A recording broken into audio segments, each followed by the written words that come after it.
Hey folks, welcome back to My Bullions Podcast.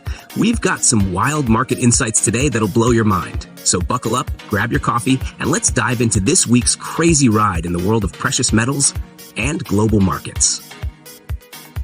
All right, let's talk about gold. Spot gold went on a tear last Friday, shooting up due to a weaker than expected US nonfarm payroll report for June.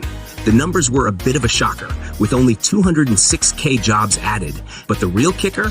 The unemployment rate jumped to 4.9%. This sent gold flying up to close with a 1.50% gain at $2,392. That's a solid 2.8% rise for the week.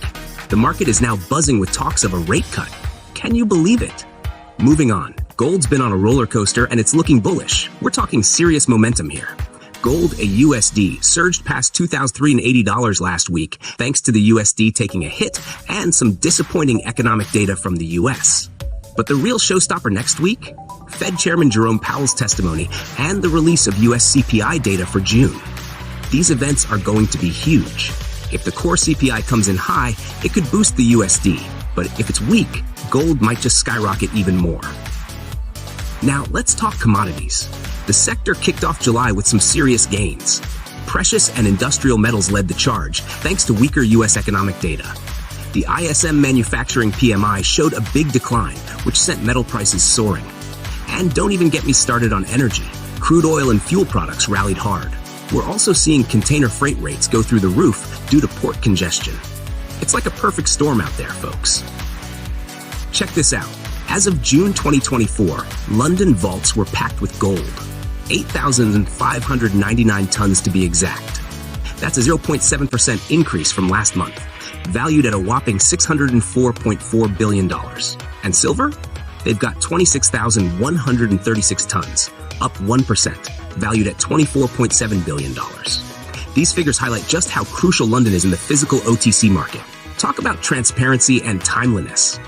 Here's a twist. China's central bank, the PBOC, didn't buy any gold for the second straight month in June. Can you believe that? This comes as gold edged down a bit from its record highs. What's going on there? It's a head scratcher. Lastly, we've got some big moves shaping the market. French and British elections, US political dynamics, it's all in flux. The market is now seriously eyeing a September rate cut, maybe even another in Q4.